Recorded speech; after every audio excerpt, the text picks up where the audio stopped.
Dear students, welcome to Amader Pathshala, an educative program presented by Manipur Uccha Vidyalaya and College. Today, I am going to teach you something about simple, complex and compound sentences, and it's a lesson of classes 11 and 12, English second paper. So, dear students, but before I start teaching you my lesson, I like to let you know about the learning outcomes. After the lesson, you will be able to learn about finite and non-finite verbs, learn about clauses, differentiate between prepositions and conjunctions, and finally, learn about simple, complex and compound sentences. Okay, let's look at the next slide. Here you see, we are going to speak about a simple sentence. First, you see here a simple sentence. What do you see? A simple sentence consists of a clause, of a single clause. And what is a clause? A clause consists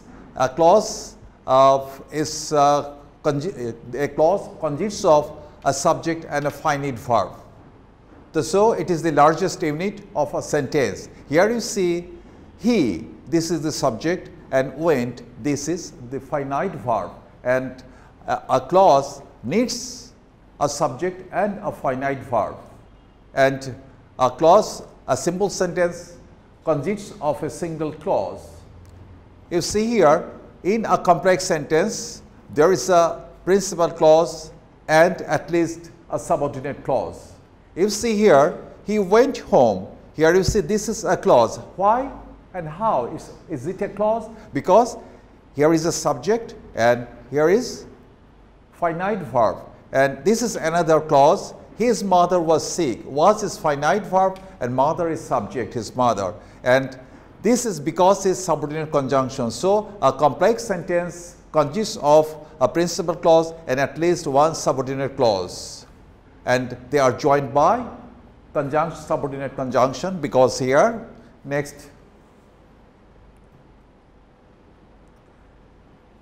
you see here a compound sentence consists of at least two coordinating clauses. Here you see his mother was sick. This is a coordinating clause, and he went home. This is another coordinating clause. And these two clauses are joined by a conjunction called coordinating conjunction.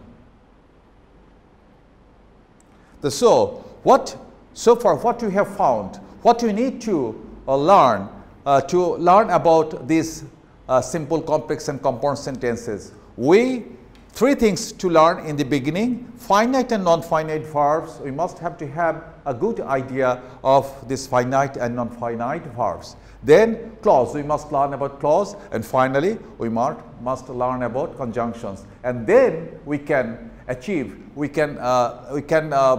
learn about simple, complex and compound sentence perfectly. Let's move to the next slide. Here you see. So first we are going to learn about finite and non-finite verbs. Here they want to sing. In this sentence, she wants to sing and they wanted to sing. You see here, want is changing to wants. Here, wants changes to wanted. So this verb want changes to wants and then wanted. Why?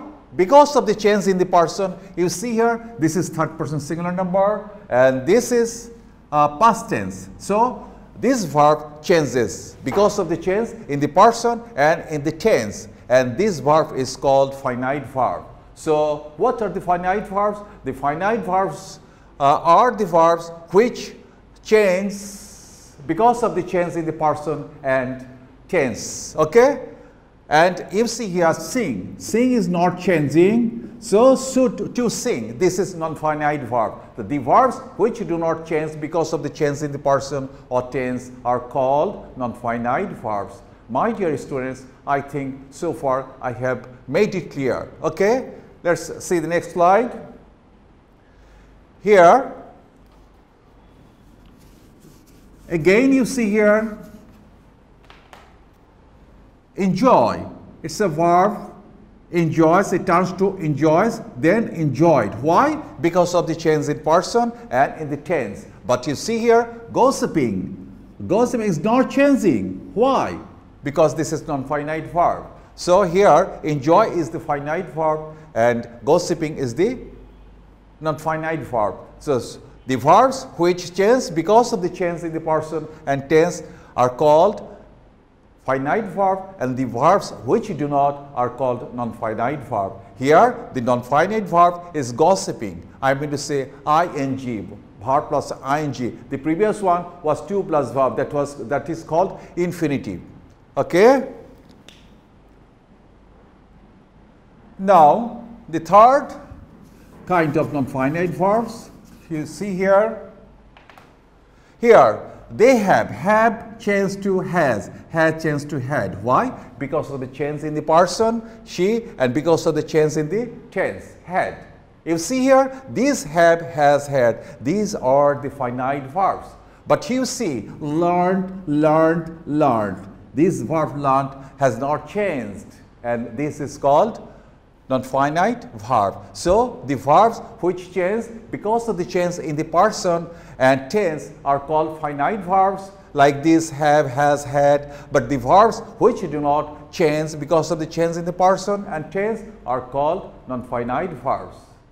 So learned is the non-finite verb and we call it ed participle or past participle. Let's move to the next slide.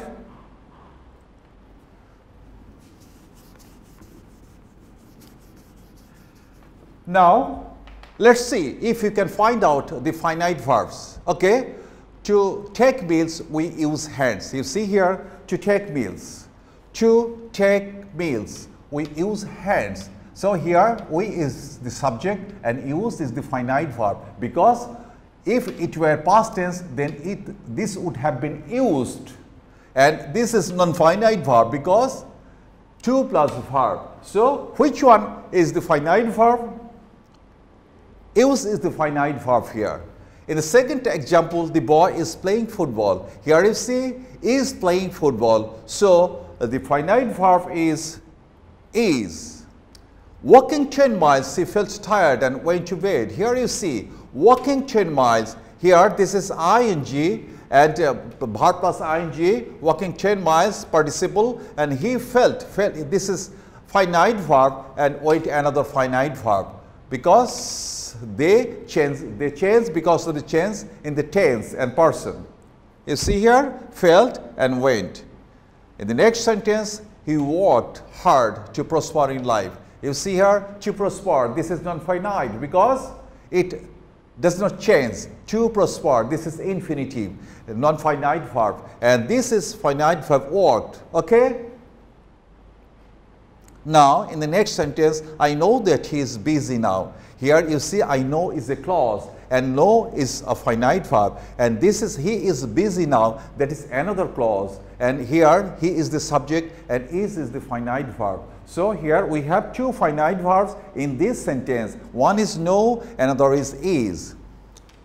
When he came, it was raining. When he came, this is one clause, and it was raining, this is another clause, and it is a example of complex sentence. And here you see the finite verb is came and was. I will work to keep fit. Here you see will. This is finite, and to keep, this is infinitive. I mean to say non-finite verb. So I think you have learned about finite and non-finite verbs well. Now clause, we are going to learn about clause, and you must put your attention, proper attention to learn this, otherwise you cannot. Let's see, a clause is a group of words consisting of a subject and a finite form of a verb. What are necessary? What are necessary to form a clause? One subject and one finite verb. These are the things which are necessary to form a clause. Let's see, he worked hard and came first in the exam. Here you see, he is the subject and work is a finite verb. So he worked hard, this is a clause, and came first in the exam. Came is the verb, finite verb, and here there is a subject he, but it's omitted here. So here we have two clauses. Every clause consists of a verb. Sorry. Next, the boys own the match. Here you see, the boys own the match. The boys is the subject and own is the finite verb. And because they played well, played is the finite verb, they is the subject. Here you see here, we have two clauses, and each clause consists of a subject and a finite verb, as you see in the definition. In the next sentence, seeing the police, the thief ran away. Here you see, the thief ran away. The thief is the subject and ran, this is the finite verb. And so there is only one clause in this sentence, seeing the police. This is non-finite verb, and this is why this is an example of simple sentence. In the next sentence, he went to market to buy mangoes. You see here, he went to market. He is the subject in this clause and went is the finite verb. To buy mangoes, this is non-finite verb. So how many finite verbs does this sentence have? One finite verb, that is went, and one subject. So this is there is only one clause in this sentence, and it's an example of a simple sentence. Do it or you will suffer. You know here there's you, okay, but it's omitted here. Do it. So one subject and one finite verb, and one subject, one finite verb. Okay. So this is also this is an example of compound sentences, and this sentence has two clauses. This is one, to it, and another one, you will suffer. Okay. If they are honest, they will be rewarded. Here you see, they is the subject, are is the finite verb, they is the subject, will is the finite verb. So we in this sentence we have two clauses, and two clauses means two subjects and two finite verbs. Okay, let's move to the next slide.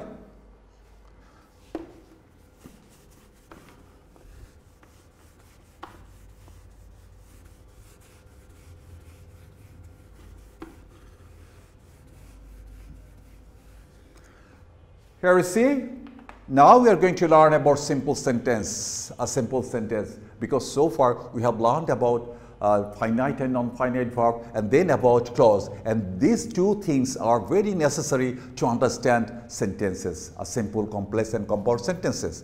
Okay, let's see. A simple sentence consists of a single clause, a subject and a finite verb. So what does a simple sentence need to be formed? That is, it needs a clause, single clause, and you know a clause consists of a subject and a finite verb. So let's see examples. Every day they go to mosque to say their prayer. Here you say they, this is subject, and go, this is finite verb, and to say, this is non-finite verb. So how many finite verbs does this sentence have? One. How many subject does this sentence have? One, they. So this is a single clause example, and this is a simple sentence. Here you see, talking to the man, he felt happy. Talking, this is a non-finite verb, and felt, this is finite verb, and he is the subject here. So how many subjects does this sentence have? Just one. And how many finite verb? Just one. Finite verb, just one. So this is an example of a simple sentence, a single clause. In the next sentence, she studies hard. Studies, this is finite, and this is subject. So it is also an example of a single clause. I mean to say, it's an example of a simple sentence. How many points we have here? Features. One subject, a simple sentence must have one subject, one finite, and no conjunction. Okay? No conjunction. Let's move to the next slide.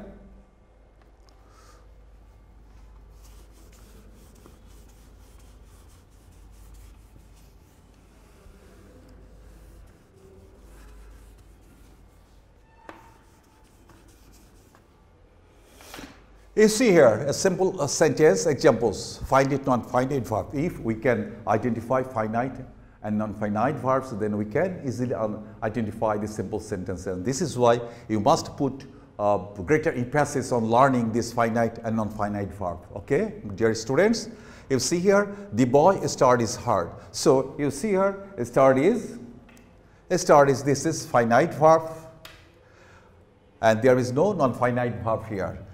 returning home, he had to cook his meals. Here you see he is the subject and had is the finite verb, because had may change to has or have. Okay, but returning can't change. So this is non-finite verb. In this sentence, he picked up the wallet left by some stranger. So he picked. This is picked is finite verb. Left, this is non-finite verb, because left will not change, but pick may change. So here is an example of a simple sentence with only one subject and one finite verb. While playing football, he was hurt. While playing football, here there is no subject, that is playing. This is non-finite verb. He is subject and was is finite verb. So this is also an example of simple sentence having only one subject and one finite verb. He took his mother to the hospital located nearby. Here he is the subject, took is the finite verb, and located, this is not finite verb. So this sentence has one clause and one subject and one finite verb. So this is an example of a simple sentence. Okay, let's move to the next slide. Now we are going to learn about complex sentences. Okay, let's see. A complex sentence consists of a principal clause and at least one subordinate clause. It means it may have more than one subordinate clauses, but it must have one principal clause and at least one subordinate clause. So here you see he went to mosque that he could say his prayer. Here you see here he went to mosque. This is a clause. Why? He subject when this is finite verb. So here this one is a clause and we call it principal clause, because to express its meaning it does not need to depend on other clauses. It is sufficient.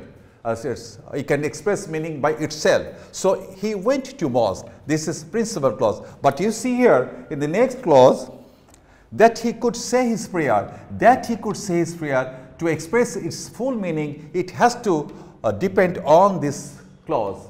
And this is why this is principal clause and this is subordinate clause. Okay, dear students, I think you have understood. In the next sentence, example, you see here, after he had talked to the man. So this is after, this clause begins with after conjunction, and this is an example of a subordinate clause, and he felt happy. This is principal clause. It has only one subject and one finite verb. In the next example, she studies hard. So here she is the subject and studies. This is a finite verb, and because he wants to prosper in life, this is subordinate clause. It depends on this sentence to express its full meaning. Okay, to be meaningful. Now we see what you find, more than one subject. So we have here one subject, here one subject. In a complex sentence, we must have more than one subject. This one, this one, this one, this one, this one, this one. Sorry, here there's a little mistake. She studies hard because he wants to prosper. It should be she. She wants to prosper. Okay. Now, more than one finite verb. Here you see wait is a finite verb, could is a finite verb, felt is a finite verb, had is a finite verb, studies is a finite verb, wants is a finite verb. So more than one finite verb, and conjunction. There is a conjunction here, that, here, after, and here it is because. These conjunctions are called subordinate conjunctions. And here you see positions of clauses can be switched. You see here this subordinate clause has been used after the principal clause, but here the subordinate clause has been used before the principal clause. So we see here the positions of these clauses may be switched. Okay, let's move to the next slide.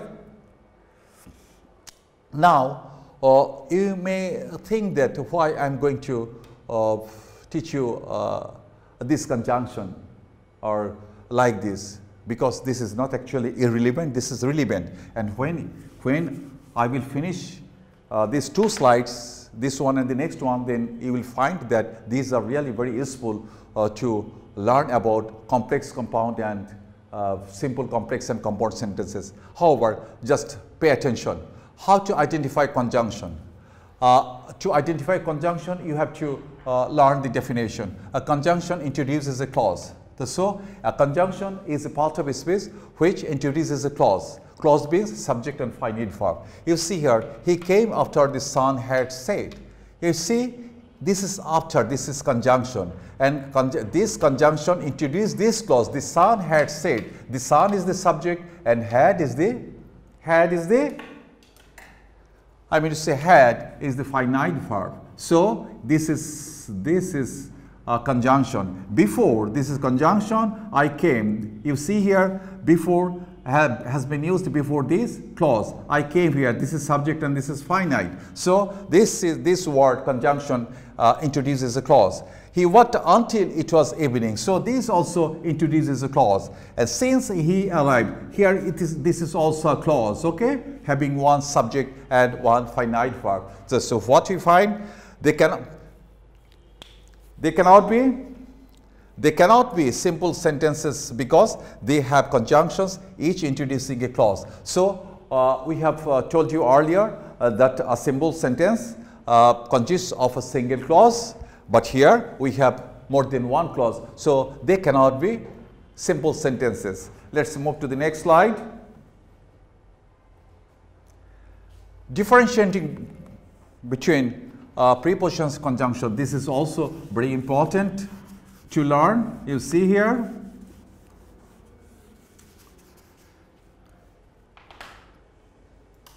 a preposition precedes a noun or noun phrase. I mean to say this preposition precedes a noun or noun phrase. A noun or noun phrase follows a preposition. Okay, a conjunction precedes a clause. You see here, the sun had said. This is a clause, and this conjunction precedes this clause. And similarly, before I came here, then until it was evening. So conjunction precedes this clause. I mean to say a conjunction introduces a clause. Here you see, if he came after the sun had set. Now we are going to change the sun had set into a phrase. You see here, the sun had set means sunset. So the sun had set has changed into a phrase. Now this is no more. This is no more a conjunction. This has changed into a preposition because here there is noun, no clause. You see here, before I came. So before coming here, and now coming here is the noun phrase, and before has changed into preposition. Similarly, until, this has also changed into preposition because evening is noun. No more clause. His arrival, this has also turned to preposition because his arrival is a noun phrase. And I think, dear students, you have learnt well about the differences between preposition and conjunction. Okay, next, complex sentence examples. We are giving here some examples of complex sentences. You see here, the boy studies hard that he can be a doctor. So the studies, this is a finite verb. The boy, noun. This is can. Can is a finite example of finite verb. Had is an example of a finite verb. Cooked is an example of finite verb. You see here, each sentence consists of two finite verbs and two subjects. It means these are the examples of complex sentences. He picked up the wallet which was left. This is also a finite verb, and which is the subject. This is finite verb. He is the subject. So all this sentence, while he was playing football, he was hurt. He took his mother to the hospital because she was seriously ill. All the sentences have two finite verbs. So these are the examples of complex sentences because subordinate conjunction, that, after, which, this is not subordinate but relative pronoun, while, and because. These subordinate conjunctions have been used, and we have two clauses, one principal clause and one subordinate clause. Okay. Next, move to the next slide. Now let's come to learn about compound sentences. A compound sentence consists of at least two coordinated clauses. Here you see, he wanted to say his prayer. and went to mosque. So here we have two clauses. Each clause, these clauses do not depend on each other. They mean independently, so they are coordinating clause. And is the coordinating conjunction. This is coordinating conjunction. Okay, and here is a clause he wanted. He wanted to say his prayer, one subject, one finite. He went to mosque. One subject, one finite. Here we have three examples of compound sentences, all joined by coordinating conjunction and. So what features do we have? More than one subject. Here we have more than one subject. He, she. Okay, two subjects and two finite verbs. Conjunction, there's conjunction. This is called coordinating conjunctions. And position of clause cannot be switched. Unlike the complex sentence, we cannot change the position of the clauses. Okay, we cannot switch the position of the clause. Next, let's move to the next slide. Here, see here, this is wanted to say his prayer. He went to bed. This is another clause. Here is a clause, and that is another clause. This is a clause, and that is another clause. Two coordinated clauses. I mean to say, these are the example of compound sentences. Okay, let's move to the next slide.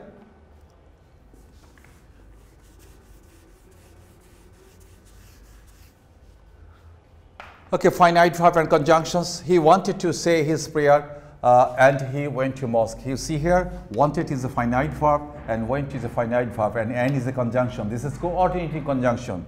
And he tried to talk to the man but failed. Here, tried and failed, two finite verbs, and but is a coordinating conjunction.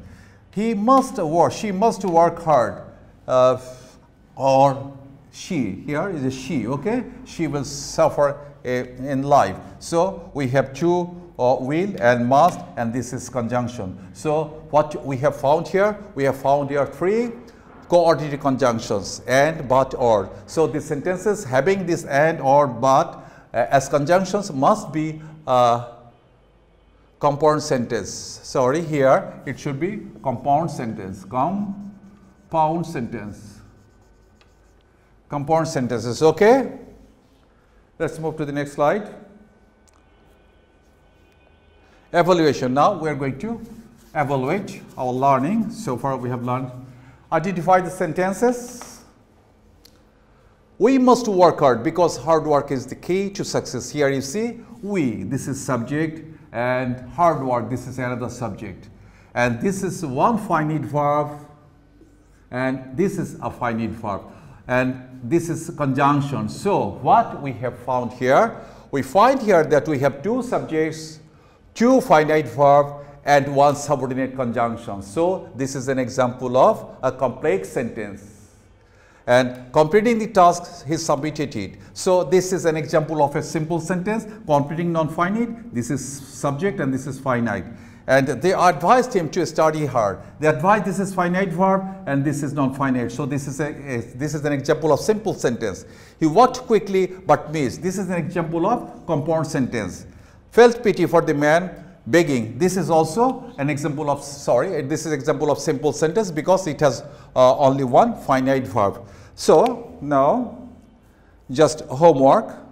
You see homework, you will have this on your on Mohona TV Facebook, and you can have this and just do the homework and submit it to your subject teachers when the college is open. Okay, my dear students, I hope you will keep well at home and keep safe. Okay, thank you very much.